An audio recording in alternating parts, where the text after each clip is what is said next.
दीपशिखा का जीवन नरक की तरह हो गया था। उसे हर दिन उन कांटों के ऊपर से गुजरना पड़ता, जिससे उसका तन और मन दोनों छलनी हो जाते।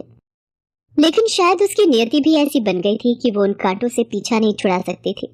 तुम बहुत खूबसूरत हो, हाँ भाई, लेकिन क्या तुम इस बोतल की शराब से भी ज्यादा नशीली हो क्या?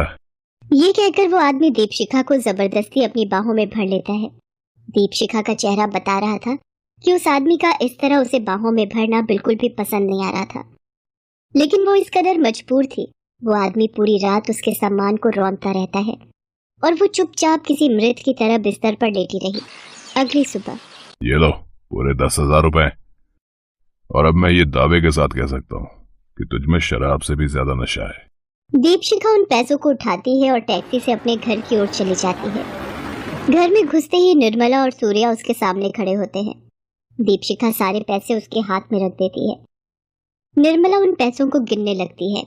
1 2 3 5 8 9 10। पूरे 10 ही दिए थे ना, या ज्यादा भी दिए उसने? जितने दिए वो सारे के सारे मैंने आपको दे दिए। सुन, जल्दी से फ्रेश हो जा, अभी फिर से तुझे काम पर जाना है। फिर से? अभी अभी अभी तो आई हो। अभी आई हो तो क्या करूं? देख, यही उम्र है पैसे कमा ले, अगर जवानी ढल गई तो कोई नहीं पूछेगा। और सुन, ये वाला सेठ बहुत पैसे वाला है। 25 में डील हुई है, 15,000 एडवांस में ले लिए मैंने, बाकी के सारे पैसे संभाल कर लेती आना। कुछ देर बाद एक सेठ की बड़ी सी कार निर्मला के दरवाजे पर आकर रुकती है। दीपशिखा उस कार में बैठ जाती है। उस महंगी कार में बैठी दीपशिखा रास्ते में आते जाते लोगों को देख रही थी। उसकी आंखें आंसुओं से भरी हुई थी, लेकिन उन आंसुओं ने सब्र का दामन थाम रखा था। तभी उसकी नजर सड़क किनारे बैठे एक व्यक्ति पर गई जो पंछियों को बेच रहा था। सारे पंछी पिंजरे में कैद थे। सेठ, जरा गाड़ी रोकना। क्या हुआ? जरा सा एक काम है सेठ, गाड़ी रोकना प्लीज। सेठ ने अपनी कार रोकी। दीपशिखा कार से नीचे उतरती है और उस पंछी बेचने वाले के पास जाती है। ग्राहक को अपनी ओर आता देख वो बहुत ही खुश हो जाता है। आइए आइए, कौन सा पंछी चाहिए आपको? ये पीला वाला या ये लाल वाला?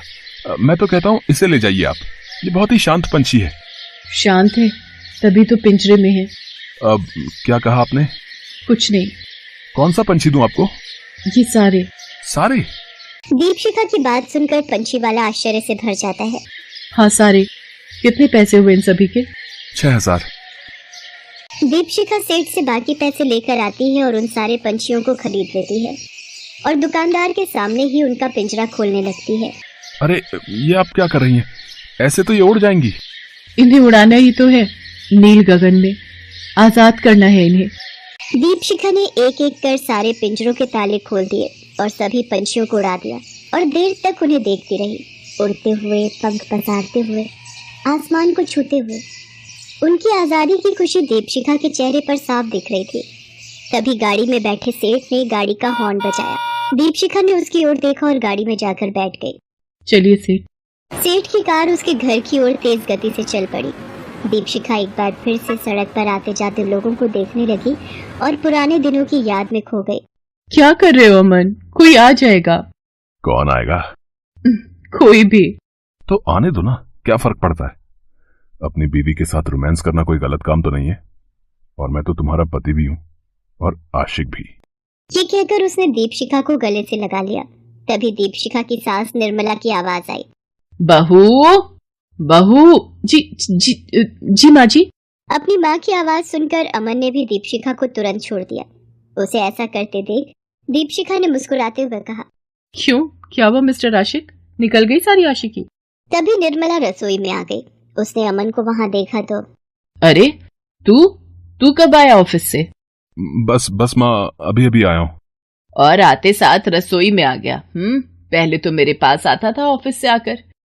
यही फर्क होता है बीवी और माँ में। अरे नहीं माँ, ऐसा कुछ नहीं है, मैं आपके पास ही आने वाला था। अच्छा, ये सब छोड़। आज तो तुझे तनख्वाह मिलने वाली थी ना, मिली कि नहीं? हाँ माँ, मिली है ना, ये लो। अमन ने माँ के हाथों में कुछ कैश पैसे दिए और एटीएम भी दे दिया। निर्मला अमन की सौतेली माँ है। उसका प्रभाव अमन पर बहुत ज्यादा है। वैसे तो वो अमन का कभी भला नहीं चाहती, लेकिन ऐसा दिखावा करती कि उससे सगा उसका कोई नहीं है। निर्मला की ये बात भोले भाले स्वभाव वाले अमन को कभी नहीं पता लगी। उसके लिए तो उसकी सौतेली माँ ही सब कुछ थी। दीपशिखा भी निर्मला की बहुत ज्यादा इज्जत करती थी। एक दिन निर्मला का भाई सूर्या कुछ दिनों के लिए उनके यहाँ रहने आया। सूर्या के रंग ढंग दीपशिखा को बिल्कुल पसंद नहीं थे। उसे ऐसा लगता कि सूर्या उसे हमेशा घूरता रहता है या जानबूझकर उसके करीब आने की कोशिश करता है। अरे तेरी गलतफहमी है दीपशिखा। भला सूर्या मामा तुम्हारे करीब आने की कोशिश क्यों करेंगे? पता नहीं अमन, लेकिन मुझे उनसे बहुत डर लगता है। अरे पगली डर मत, मैं हूं ना। अमन ने ये बात कह तो दी कि मैं हूं ना, लेकिन उसे क्या पता था कि उसकी जिंदगी के आगे आने वाले पल में क्या लिखा है। उस रोज वो ऑफिस तो गया, लेकिन जब वो लौट कर आया तो वो मृत था। उस दिन वो ऑफिस के लिफ्ट में फंस गया था और जब तक उसे निकाला जाता वो मर चुका था। अमन, अमन, अरे कहाँ चले गए मुझे छोड़कर? अरे तुम तो कहा करते थे मैं हूं ना। अरे क्यों झूठ बोला तुमने, क्यों? अमन के जाने के बाद दीपशिखा के जीवन में दुखों ने प्रवेश कर लिया था, लेकिन वो दुख भयानक दर्द में बदल जाएगा उसे नहीं पता था। अमन के जाने के बाद निर्मला दीपशिखा को बहुत टॉर्चर करने लगी। यूं कहीं कि निर्मला अपने असली रूप में आ गई।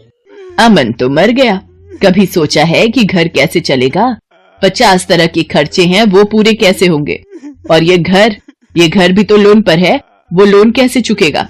माँ जी, मैं नौकरी कर लूंगी ना। देख, नौकरी वोकरी से कुछ नहीं होगा, बड़ा कुछ करना होगा, तभी सारी चीजें सही होंगी। दीपशिखा को पता नहीं था कि वो बड़ी चीज अपने आप को बेचना था। जब उसने उसका विरोध किया तो सूर्या और निर्मला ने उसे मार मार कर अधमरा कर दिया। देख, तुझे हमारे हिसाब से चीजें करनी ही होंगी। अगर नहीं किया तो जान से मार देंगे तुझे और नाले में फेंक देंगे। दीपशिखा को उसकी सास और सास के भाई सूर्या ने एक दलदल में डाल दिया था। वो बेचारी चाहती तो थी उससे निकलना, लेकिन वो निकल नहीं पा रही थी और हर दिन उसका तन और मन दागदार हो रहा था। उसे अब अपने आप से घिन सी आने लगी थी। उस सेठ की महंगी सी कार में बैठी वो खुद को पिंजरे की चिड़िया की तरह महसूस कर रही थी, लेकिन उसे आजाद होना था। सेठ, जरा गाड़ी रोकना। अब क्या हुआ? बार बार गाड़ी क्यों रुकवा रही हो? एक काम याद आ गया सेठ, प्लीज रोको ना। सेठ ने अपनी कार रोकी और जैसे ही उसने अपनी कार रोकी, दीपशिखा पूरी ताकत लगाकर भागने लगी।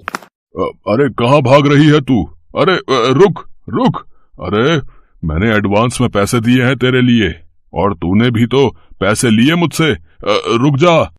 दीपशिखा ने अब उन पंछियों की तरह आजाद होने का सोच लिया था। अब उसे किसी का डर नहीं था। वो भागती भागती पुलिस स्टेशन पहुंची और इंस्पेक्टर दया को सारी बातें बताई। इंस्पेक्टर दया को जब ये पता लगा कि कैसे एक सास अपनी विधवा बहू का व्यापार कर रही है, वो गुस्से में भर गया। अपनी टीम के साथ वो तुरंत दीपशिखा के घर गया और निर्मला और सूर्या को गिरफ्तार कर लिया। साहब, हम लोग निर्दोष हैं, हमें फंसाया जा रहा है। ये लड़की झूठ बोल रही है। ये जो कुछ भी कर रही है अपनी मर्जी से कर रही है। हाँ। सूर्या की बात सुनकर इंस्पेक्टर दया ने सूर्या को 4-5 थप्पड़ खींचकर मारे और कहा, अपनी मर्जी से कोई अपनी आत्मा का सौदा नहीं करता। तुम लोगों ने उसे मजबूर कर दिया, लेकिन याद रखो, जितना दर्द उसने सहा ना, उससे कहीं ज्यादा दर्द तुम लोगों को जेल में मैंने नहीं दिया ना, तो मेरा नाम इंस्पेक्टर दया नहीं। दीपशिखा आजाद थी। उसके पंख जो कुतर दिए गए थे और उसे पिंजरे में बंद कर दिया गया था, अब उसके पंख फिर से निकल आए थे। दीपशिखा आज एक मॉल में जॉब करती है और अपना जीवन अच्छे से व्यतीत कर रही है। हालांकि पुराना दर्द कभी कभी उसे तकलीफ आज भी देता है।